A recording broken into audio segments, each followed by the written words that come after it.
This is the Debunking Economics Podcast with Steve Keen and Phil Dobbie. The Archives. Episode 189. The multiplier effect and who stops it working.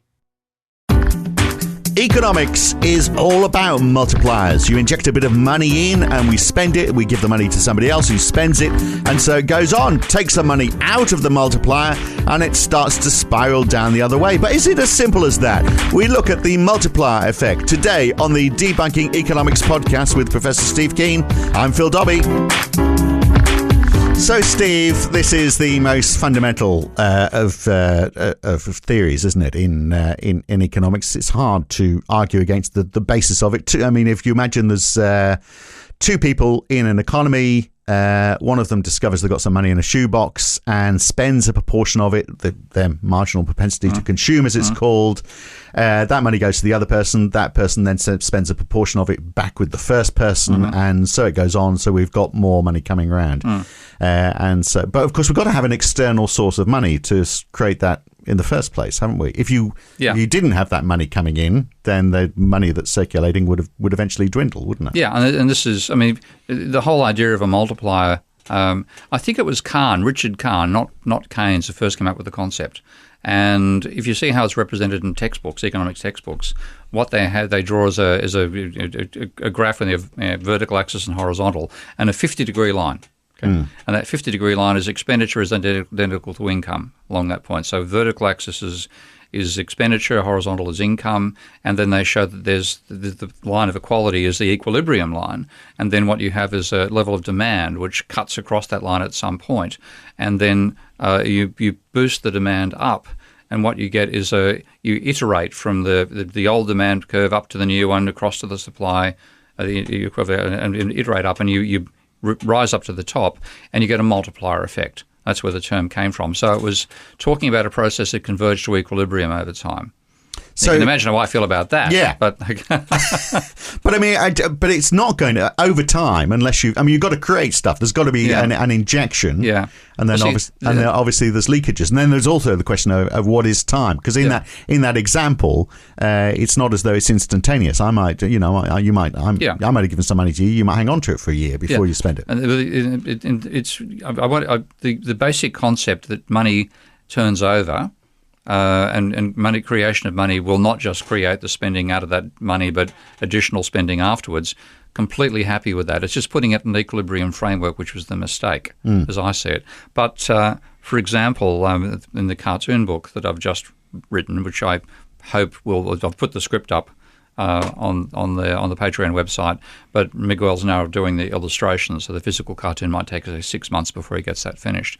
But in that, I have in the second chapter, I have my protagonist Tom, Dick, and Harriet in the second chapter, attempting to manage the economy by reducing the level of government debt.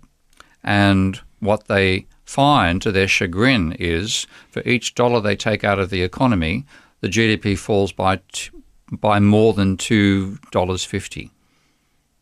Okay, it's the reverse of the multiplier. Right, okay? And what's going on there is, and the confusion that often applies in how a lot of economists, even people who got PhDs in this subject, as well as your fanboy stuff, the Austrian and the Marxist and yada yada yada types, they think in terms of the dollars, not in terms of the dollars per year, the turnover. Yeah. And I saw that in response to the first chapter, and I posted that. A couple of Austrians freaked out because I was saying savings actually reduces GDP. Oh, no, savings get invested, and you should have included a bank that they lend to, and the money will get recirculated. Guys, I left the banks out of the system deliberately to explore just what happens in this particular phenomenon. But there's a classic confusion, and Koleski captured it beautifully. I think it was Mikhail Koleski, who's a Polish, Czechoslovakian, I think. Sorry, I'm going to be crucified for that one. But an Eastern European engineer who, on his own right, discovered a lot of the concept which turned up in Keynes, working from an engineering point of view. And he was invited to Cambridge. He was at Cambridge for quite some time. And one day he bumped into Joan Robinson, I think it was, crossing somewhere in Cambridge. And he said to her, "Joan, I've worked out what economics is. It's the science of confusing stocks with flows. Right. Now, what's going on there, and where the multiplier comes from, is the stock of money is not the same thing as the flow of money. The stock is dollars, the flow is dollars per year. Yeah, that's right. So you can get that turnover effect. So in my little example, and I'll talk if we might talk about that today. In my little example, each dollar in the firm sector turns over 2.6 times per year. Right, because when you save it, it goes slow. So if we go back so you've got one analogy is you've got an island and there's two people. One of them's a farmer and the other one's a builder. So the farmer grows more crops, has a bit more money, or discovers he's got some money, sells it to the builder. The builder has more money and says, "That's good. I can get a bit more food." And so it goes. And he goes, "Okay, now I've just sold this food. I can build an extension to my house." Goes back to the builder, and so it goes on. And so at some point the farmer says, I don't need to spend that money right now. Thank God there's this other guy on the island now who's a banker. No one ever talks to him, but let's go and talk to him now. You look after my money for a while. Then he hangs on to it for a couple of years. That money doesn't get spent, but at some point but the bank is going to take that money. The bank's he's not going to spend the money because it's not his money to spend there, is he? Or is he? Well, I mean, he'll charge interest on it and spend out of the interest account. But you do get a turnover. And it slows down the speed of it. The fundamental concept in the multiplier, which is the part that I'm agreeing with, is that there's if you inject money into a capitalist economy, it will turn over a certain number of times. So the injection can be less than the impact. The impact can be greater than the impact in the dollar that goes in.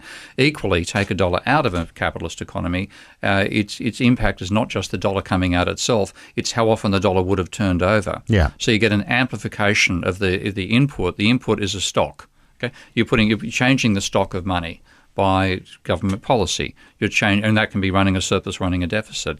The impact of that will be several times, potentially, the magnitude of the change itself. So what is driving that factor then as to how quickly it moves? Because it is slowing down. That's where the classic experiment in Wargel is really worth looking at. There's actually an Austrian movie on it with entirely in German, of course.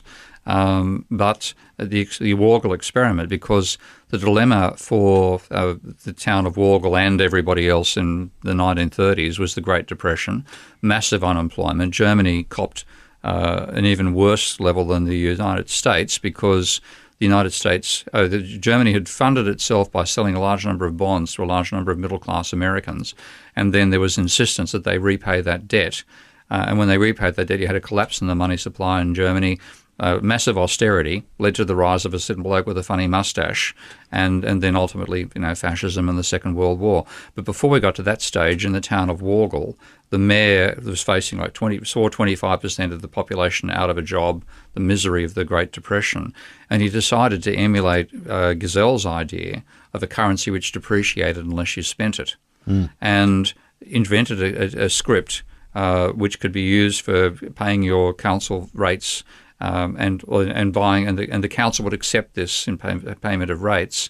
And after initial skepticism, this currency, you had to put a stamp. I've got to check the actual technicals of how it was done. Well, I'm aware of the experiment. I haven't looked at the tight detail of it.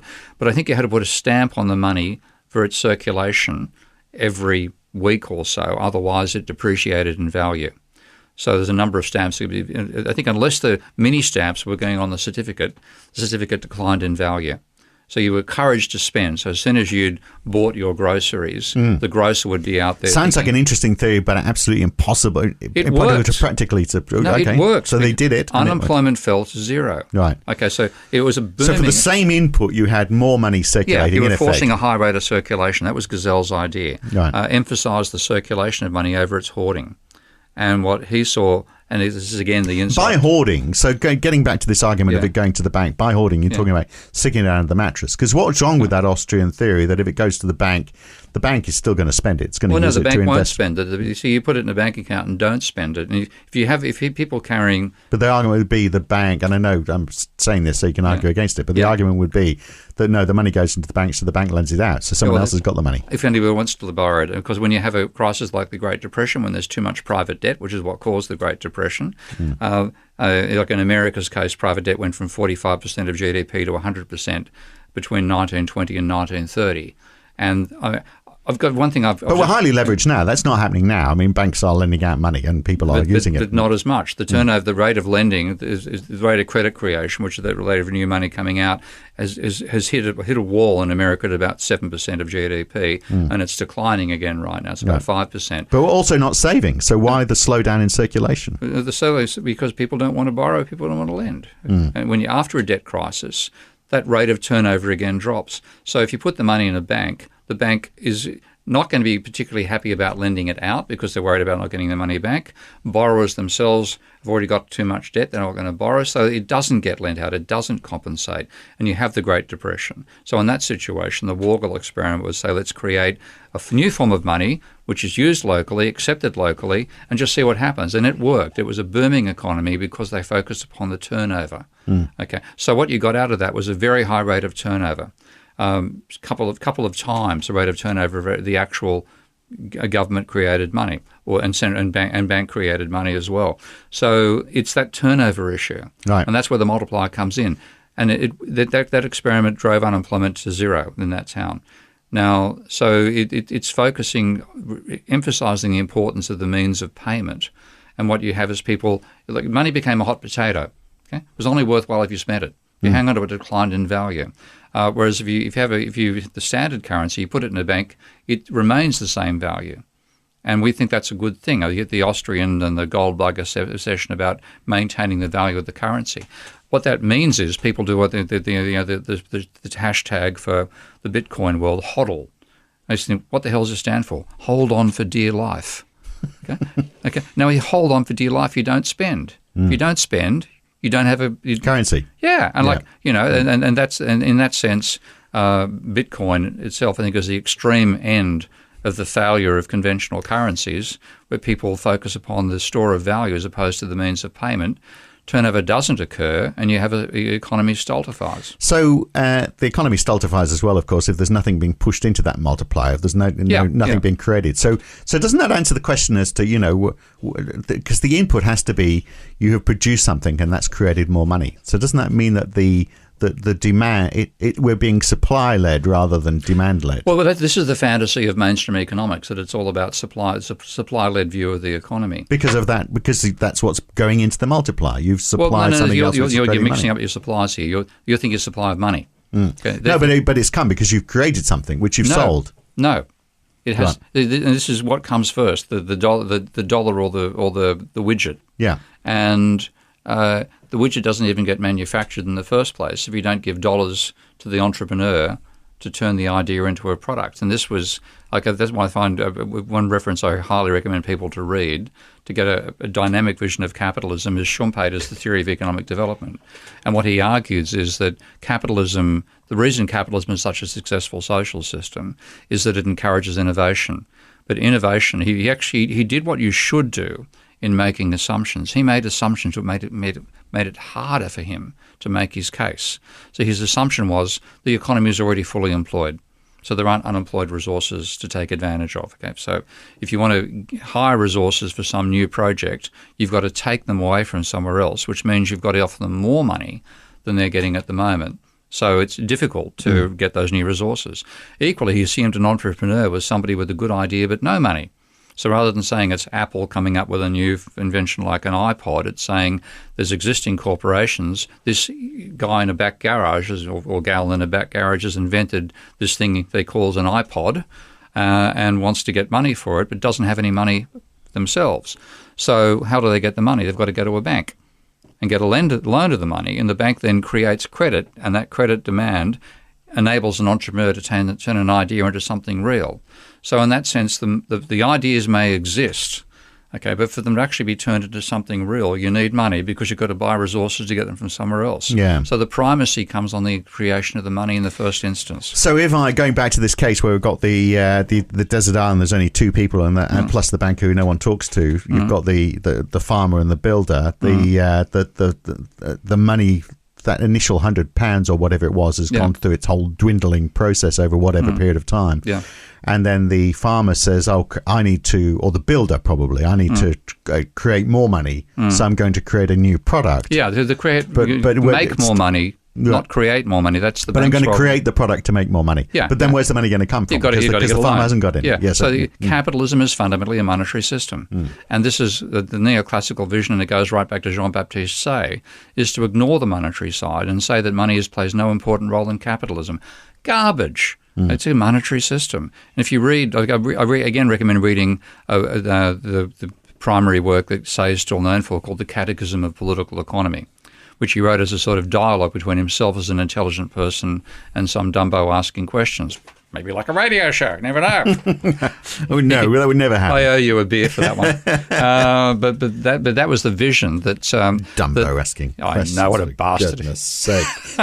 I'm going to talk to you for the rest of the program. There you go. Okay. You've got 15 minutes to talk. Okay, touche, you win. No, I don't think it's going to be a problem for you, is it? Anyway, go on. Very where funny. were we? You've lost your luck. There we are. You see, I put you off. You have. Okay, back to Say. So Say's catechism, at one stage, the Dumbo asked the question about people accumulating money. And he said, no, people do not accumulate money for its own sake. A person who sells only sells with the intention immediately of employing that money to use some new product. So we do not desire money. When somebody says they want money, they're simply saying they want commodities in exchange for your commodities. Garbage. Okay, it is a nonsense concept. Capitalists want to accumulate wealth. Okay. In effect, Say's model of capitalism was a model of capitalism without capitalists. But we only do that for security, don't we? I mean, if we had security, maybe that would be the right decision. We only want to accumulate wealth because we're worried about what would happen when we don't have it. If you've met any billionaires, which I have, you wouldn't be saying that. I mean, they're just selfish bastards. The power that comes from wealth. I mean, I've met people who own 160-foot yachts. And that's the reason I have a 160-foot yacht was because the 120-foot one wasn't big enough. Yeah.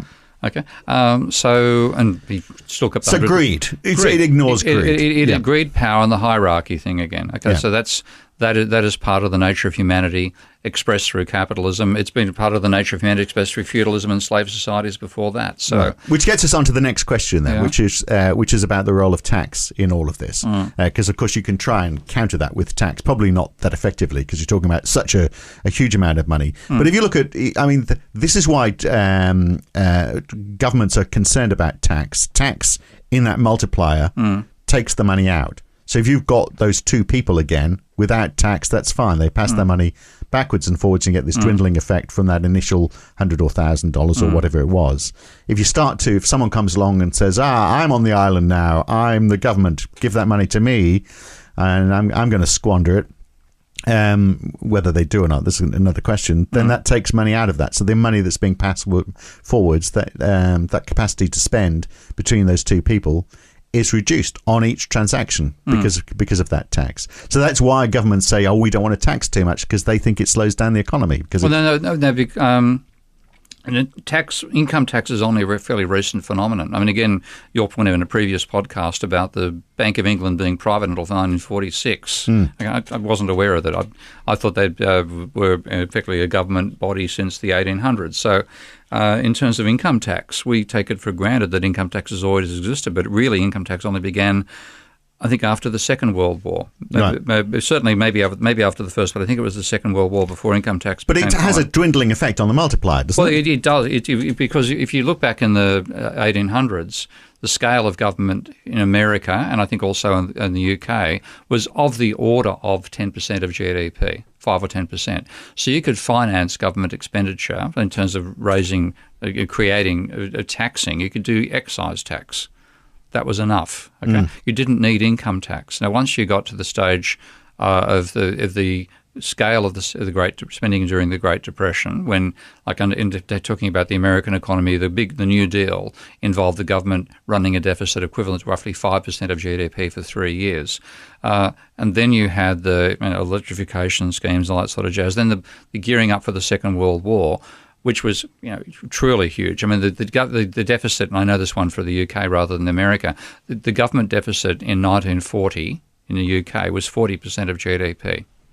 Okay, now it had to be, because if you didn't spend that much, you wouldn't have won the Blitz. Yeah. So it was survival stuff. Well, what happened over that whole period was government rose from of the order of 10%, that's 5 to 10, to of the order of 30% of the economy. And then at that scale, you have an enormous amount of money you're creating through government spending, which you have to take out somehow. And the somehow became income tax.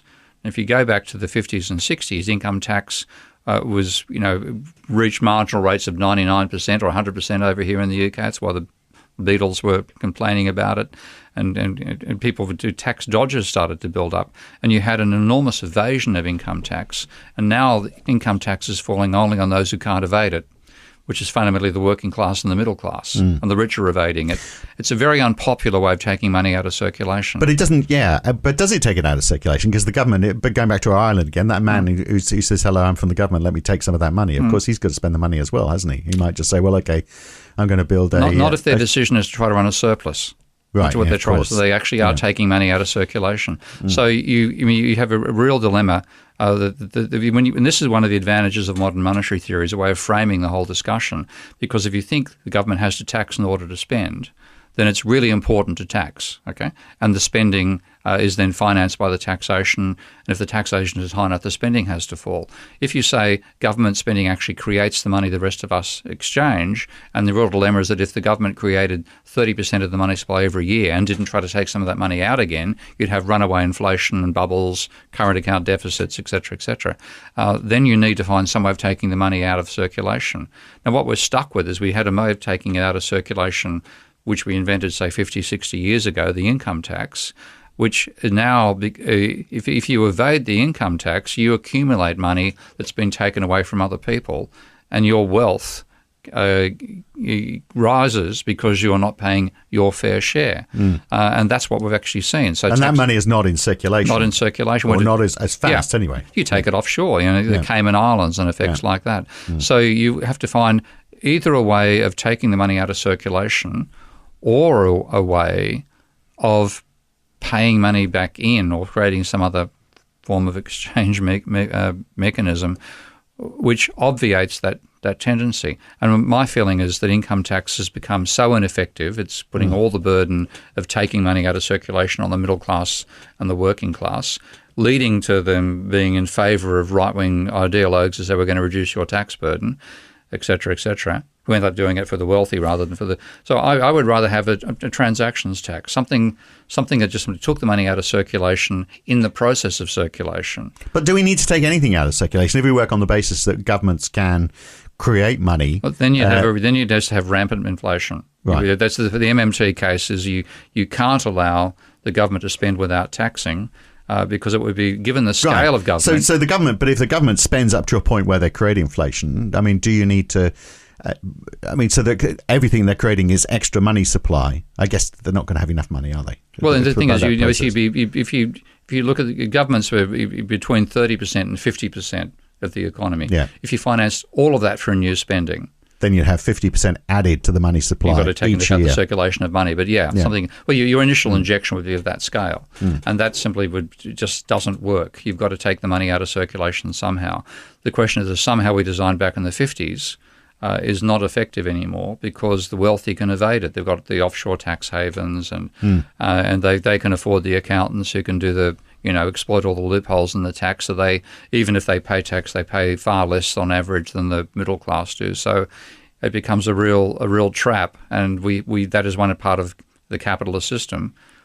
Yeah. We have to redesign. So back on our island where we've got the builder and the guard and the farmer, and they haven't got enough money now because they're not creating enough, and they're just passing money, a dwindling amount of money backwards and forwards to each other, and they can't create anything because they're on an island. So then the farmer has a great idea, and he says, I know what I'm going to do.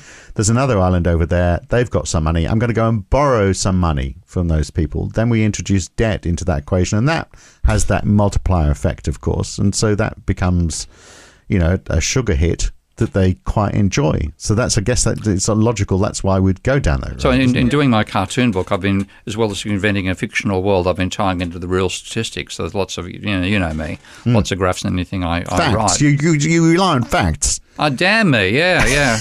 I rely on the evidence. That means I can't be Australian, doesn't it? Yeah. But anyway, one of the facts I looked at was during the 1920s, the American government did attempt to run a 1% of GDP surplus every year. And it's actually quite fascinating to read the State of the Nation address by you think Donald's was bad. Yeah, okay. A few weeks ago. Okay. It was the Calvin Coolidge State of the Nation address in 1928. Okay, the year before the stock market crash. And what he raved about, we've been cutting taxes every year. And though we cut taxes, the boost to the economy is so great from the extra money turning over amongst people that we end up running a surplus. And so this magic circle must be maintained. It is the basis of our prosperity. Of course, what happens is 1929. Now, what you see is each year the government is running a surplus of 1% of GDP. What is happening? The private sector goes from having 45% of GDP as its debt level at the beginning of the 1920s to 100% at the end. Now, what are they spending the money on? Well, I've been asking myself that question. I looked at data that I had but I'd never actually processed before, and this was the level of margin debt. Okay, because, of course, part of what people were doing, borrowed money, was borrowing money and buying shares on margin. And this is back in the days when you could actually have 10% a margin call. So if you bought shares under margin today, your ceiling, I think, is you've got to put a 30% deposit down to buy 100% of shares. So if you wanted to buy $1 million worth of shares on margin, you'd put in $300,000, borrow 70%, buy $1 million worth of shares, and then if the shares increase in value, you lever up your gain by a factor of 2.5. If they fall, you've got to maintain the value of the account at the margin level. So if the prices fell by from being equivalent value of $1 million down to 900,000, the broker can come to you and say you've got to put another 100,000 in.